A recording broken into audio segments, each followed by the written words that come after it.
ঈশ্বরের ধন্যবাদ হোক। আমরা অলরেডি শেষ সময়, আজকের আমাদের শেষ সেশন। আর তারপরে আপনিও বাড়ি চলে যাবেন, আমরাও বাড়ি চলে যাব, কিন্তু সর্বোপরি কি নিয়ে যাচ্ছি সেটা ইম্পর্টেন্ট। তো বলছি প্রভু আমাদেরকে যেটা দেয় সেটা যদি আমরা ধরে রাখতে পারি, ঈশ্বরের বাক্য কেন সেটারই আগামী দিন সন্নিকট, সেটা যদি ধরে রাখতে পারি ঈশ্বর আশীর্বাদ করবেন। আমেন। Amen. কেমন পাচ্ছেন? জেগে আছো? Yes. খেলা দিয়ে বলুন, জেগে আছেন? বাক্য শুনছেন? Yes. আজকে আমার প্রচার আছে টাইটেল, একজন বিশ্বাসী কিভাবে তৈরি হয়। ঈশ্বর শতরা জিরোমিওকে বলা হয় ক্রন্দনরত ভাববাদী, অর্থাৎ জিরোমিও সবসময় কাঁদত, আর সবসময় চোখে তার জল, সবসময় কাঁদে, সবসময় কি চলে বলে, ঈশ্বর তুমি কেন ইসরায়েলকে এরকম করেছো, ঈশ্বর তুমি কেন এরকম করেছো, কেন বন্দিত্বের সময় ইসরায়েল ভাববাদী করছে আর সবসময় তার চোখে জল। ঈশ্বর বিরক্ত হয়ে গেছে, বলছে এটা কেন হয়, ওটা কেন হয়। আমাদের জীবনে যখন যন্ত্রণা, ব্যথা, কষ্ট আসে, আমরাও একই রকম ভাবে কমপ্লেন করি, ঈশ্বর এটা কেন হলো, ঈশ্বর ওটা কেন হলো, ঈশ্বর আমার সাথে কি হওয়ার ছিল, ঈশ্বর অন্য কেউ কি ছিল না, আমি কেন, আমার সঙ্গে কেন, বারবার আমরা কমপ্লেন করি। আর যখন কমপ্লেন করছে ঈশ্বর রেগে গেছে। ঈশ্বর বলছে জিরোমিও কাম, আমি তোমাকে এক জায়গায় নিয়ে যাচ্ছি। আর জিরোমিও নিয়ে গেছে, জিরোমিও ঈশ্বর নিয়ে গেছে একটা পর্বতের উঁচুতে, উঁচু একটা জায়গায় নিয়ে গেছে। আর সেখানে হচ্ছে আজকের অপচারে যে শাস্ত্রাংশ, সেটা হচ্ছে জিরোমিও 18 অধ্যায় 1 থেকে 8 পদ। জিরোমিও 18 অধ্যায় 1 থেকে 8 পদ। জিরোমিও 18 অধ্যায় 1 থেকে 8 পদ। ওকে, পরে আপনি পড়তে পারবেন, পুরোটা পড়তে বলছে না। সেখানে নিয়ে যাওয়ার পর বলছে জিরোমিও কি দেখছো, বলছে দেখছি একটা কুম্ভকার, হিন্দিতে কি বলে, কুমার, একজন কুমার, কুমার, ওকে কুম্ভকার, আমি একজন কুম্ভকার, আর সে কিছু তৈরি করছে, আর বারবার বারবার তৈরি করছে, ভেঙে যাচ্ছে, তৈরি করছে, ভেঙে যাচ্ছে। আর ঈশ্বর বলছে হ্যালো জিরোমিও, যদি ওর হাতে মাটি হয় তাহলে কি তুমি আমার হাতে হতে পারো না। আজকের ঈশ্বরের টাইটেল, আজকের আমার প্রচারের টাইটেল, কিভাবে বিশ্বাসী তৈরি হয়। কারণ পাশে কিভাবে বিশ্বাসী তৈরি হয়। আজকে আমি ফ্যাক্টরিতে এসেছি, আর ফ্যাক্টরি আমাকে সেভ দেবে, কোথায় কোথায় আমার মেদ জমেছে বার করবে, কোথায় কোথায় আমার প্রবলেম আছে বেড়ে হবে, আর আমি একটা সেভ হব, আমার একটা আকৃতি হবে, আমি একটা প্রকৃত বিলিভার তৈরি হব। আজকের আমার প্রচারের টাইটেল, প্রকৃত বিলিভার বা বিশ্বাসী কিভাবে তৈরি হয়। কারণ কিভাবে বিশ্বাসী তৈরি হয়, কিভাবে বিশ্বাসী তৈরি হয়, কিভাবে বিশ্বাসী তৈরি হয়। ধার্মিকের পদক্ষেপ ঈশ্বর দ্বারা হয়, ধার্মিকের পদক্ষেপ ঈশ্বর দ্বারা হয়। শয়তানের রাস্তা সহজ এবং সরল, তাই জন্য বাক্য বলে যে শয়তানের দরজা অনেক চওড়া, বা স্বর্গের দরজা সরু, ছোট। তাই জন্য সবাই সহজ দরজা দিয়ে যায়, যাতে সে সহজে নরকে যেতে পারে। আর স্বর্গের দরজা ছোট। যিশু যতক্ষণ আসেনি, কেমন ভালো করে শুনুন, ততক্ষণ নরকের দরজা বড় ছিল। আর এখন যিশু আসার পর নরকের দরজা ছোট হয়ে গেছে। হালেলুয়া। আপনার পাঁচটা কি করে, আমি চাই 3 জন এখানে চাই, 3 জনকে, যে কোনো 3 জন আসি, কেউ উঠে আসে, 3 জন। আপনারাই পারবেন, ওরা আসবে না।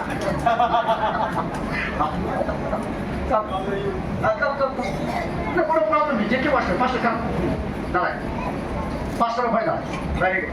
হ্যাঁ, পাঁচটা আপনি এরপরে আসেন, পাঁচটা। ওকে, আচ্ছা এই এটা দাও,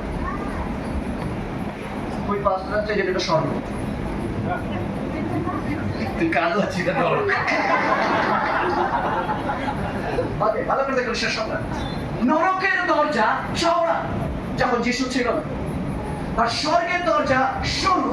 অনেক কথা, অনেক ব্যবস্থা, অনেক ল আমাদের পালন করতে হতো, তবে আমরা স্বর্গে যেতে পারতাম। আর যখন নরকের দরজা চওড়া, বা যিশু বলেন হ্যালো আমি নরকের দরজায় কিছু করতে চাই। আর নরকের দরজা নিচে, সাধারণত নরক দেখালে আমরা কোথায় দেখাই, আর স্বর্গ হলে কোথায় উঠতে বেশি কষ্ট হয়, নামতে কষ্ট হয় না উঠতে কষ্ট হয়, শুনতে পাইনি, স্বর্গে যেতে কষ্ট হয়। বা নামতে নো প্রবলেম, যখন নামে কি আরাম লাগে, চলে। আর উঠতে গেলে ভাসটা আর পারি না, তাহলে তো স্বর্গ। ওকে, আর যিশু বলেন আমি এসেছি, এনাকেও ধরে নিয়েছি, যিশু বলেন আমি এসেছি কেন নরকের দরজা ছোট হয়ে গেছে, বিকজ অফ জিসাস। যিশু এসেছেন আর যিশু ক্রুশে নিয়েছেন। যখন ক্রুশ দাঁড়িয়ে গেছে নরকের দরজায়, আমি যাচ্ছিলাম স্লিপ করে নরকের দিকে, হঠাৎ গিয়ে আটকে গেছি। হঠাৎ গিয়ে আটকে গেছে বিকজ ভারতবর্ষের সন্ধ্যা আমি নেশা করতাম, আমি খারাপ ছিলাম, আমি বাজে ছিলাম, আমি নোংরা ছিলাম, আমার জন্য কোনো হোপ ছিল না, আমি ব্যভিচারী ছিলাম, আমি জেলখানা আসামি, আমার জন্য কোনো হোপ ছিল না, আমার জন্য কোনো আশা ছিল না। আমি শিওর জানতাম আমি নরকে যাব। বাট যখন আমি নরকের পথে চলেছি, কেউ মাঝখানে দাঁড়িয়েছে, নাম তার ক্রস, নাম তার ইম্মানুয়েল যিশু। সে বলে যদি আমার সাথে তোমার ধাক্কা লাগে আর তুমি যদি আমাকে বিশ্বাস করো, আমাকে আলিঙ্গন করতে পারো, আমাকে জড়াতে পারো, আমি কথা দিচ্ছি এখান থেকেও তোমাকে তুলে স্বর্গের দিকে চালান করবো। Hallelujah, hallelujah, hallelujah.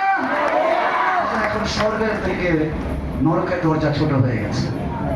যিশু এসেছেন যেন নরক খালি হয়ে যায়, স্বর্গ ভরে যায়। Hallelujah, thank you, thank you, thank you so much, thank you so much. তাই জন্য তিনি এসেছেন যাতে নরক খালি হয়ে যায়, স্বর্গ ভরে যায়। হালেলুয়া, আমার পাশে বলে আমরা স্বর্গে।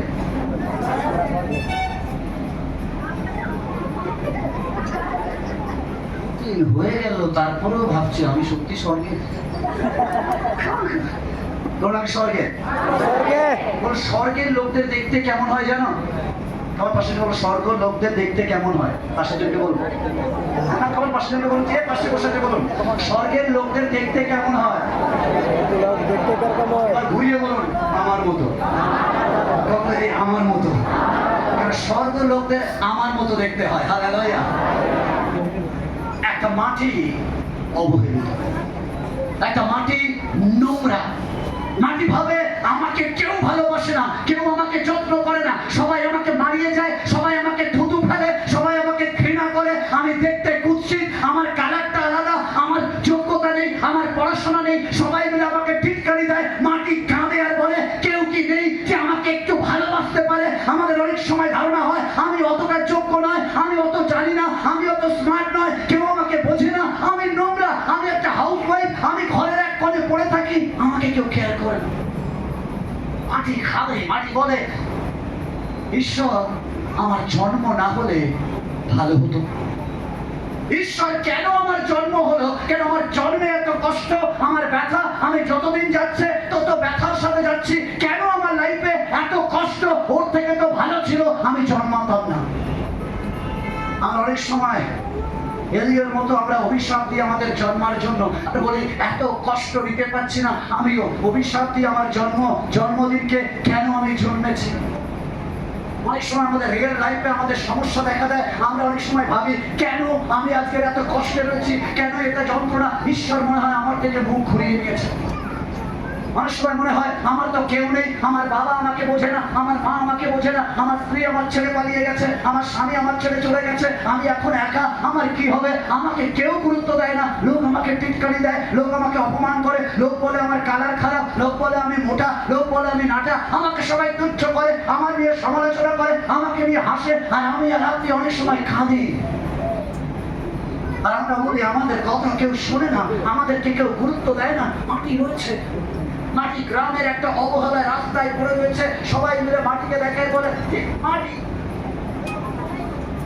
আমাকে দেখ, আমি কত সুন্দর, আমি কত ভালো, লোক আমাকে গুরুত্ব দেয়, মাটি তোর গুরুত্ব নেই। মাটির দিকে লোক তাকায়, থুতু ফেলে, মাটির দিকে ঘৃণা করে, পারলে মাটিকে অনেক সময় মারিয়ে দিয়ে চলে যায়। মাটি চিৎকার করে, মাটি বলে আমার কি কেউ নেই। ওদের অর্থ আছে, ওদের নাম আছে, তাই জন্য ওরা আমার জমি কেড়ে নেয়, আমার এ কেড়ে নেয়, আমার ওটা নিয়ে নেয়, আমি কিছু বলতে পারি না, আমার সাথে কেউ নেই, আমি একা, আমি তুচ্ছ, কেন আমার জন্ম হলো। মাটি কাঁদে, মাটি গোপড়ে টুকরে কাঁদে, আর মাটি বলে কেন আমার সঙ্গে এরকম হচ্ছে। অনেক সময় আমাদের জীবনের সিচুয়েশন তেমন চলে, আমরাও জীবনে কাঁদি আর বলি এর থেকে তো মরে যাওয়া ভালো, আমার তো জীবন ঘেটে গেছে। মাটি কাঁদে। হঠাৎ মাটি দেখে মাটির রাস্তায় ধুলো উড়িয়ে একটা মোটর গাড়ি আসছে। মাটি বলে হে মোটর গাড়ি তুমি চলে যাও, আমি তোমার জোর নিতে পারবো না, আমি তোমার চাপ নিতে পারবো না, তোমার কষ্ট আমি নিতে পারবো না, আমি অনেক নরম, আমি অনেক তুলতুলে, তুমি আমাকে আঘাত করো না, তুমি আমাকে কাছ থেকে এসো না। বাট মোটর গাড়ি কোনো কথা শোনে না।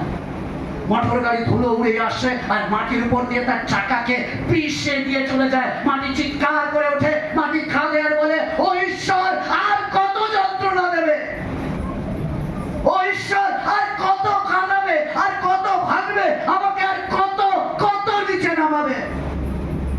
মাটি কাঁদে, মাটি হাও হাও করে কাঁদে। মোটর গাড়ি উড়ে চলে যায়, মাটি যেন কোমরে হাত দিয়ে বসে যায়। এই যন্ত্রণা যাওয়ার নয়, মাটি চুপ থাকে আর মাটি শুধু বলে, কেউ কি নেই যে আমাকে একটুখানি বুঝবে, কেউ কি নেই যে আমাকে একটু ভালোবাসবে, কেউ কি নেই কেউ আমাকে একটু যত্ন করবে, কেউ কি নেই যে আমার কথা নিয়ে একটু চিন্তা করবে। এরপর একটা লোক গলায় গামছা দিয়ে আসতে থাকে, গুনগুন করে গান গাইতে গাইতে আসতে থাকে। আর যখন সে এসে মাটির কাছে পৌঁছায়, সে চমকে যায় মাটিকে দেখে। মাটিকে দেখার পর সে কি করে, সে কিচ্ছু করে না, সে তার গামছা নেয়,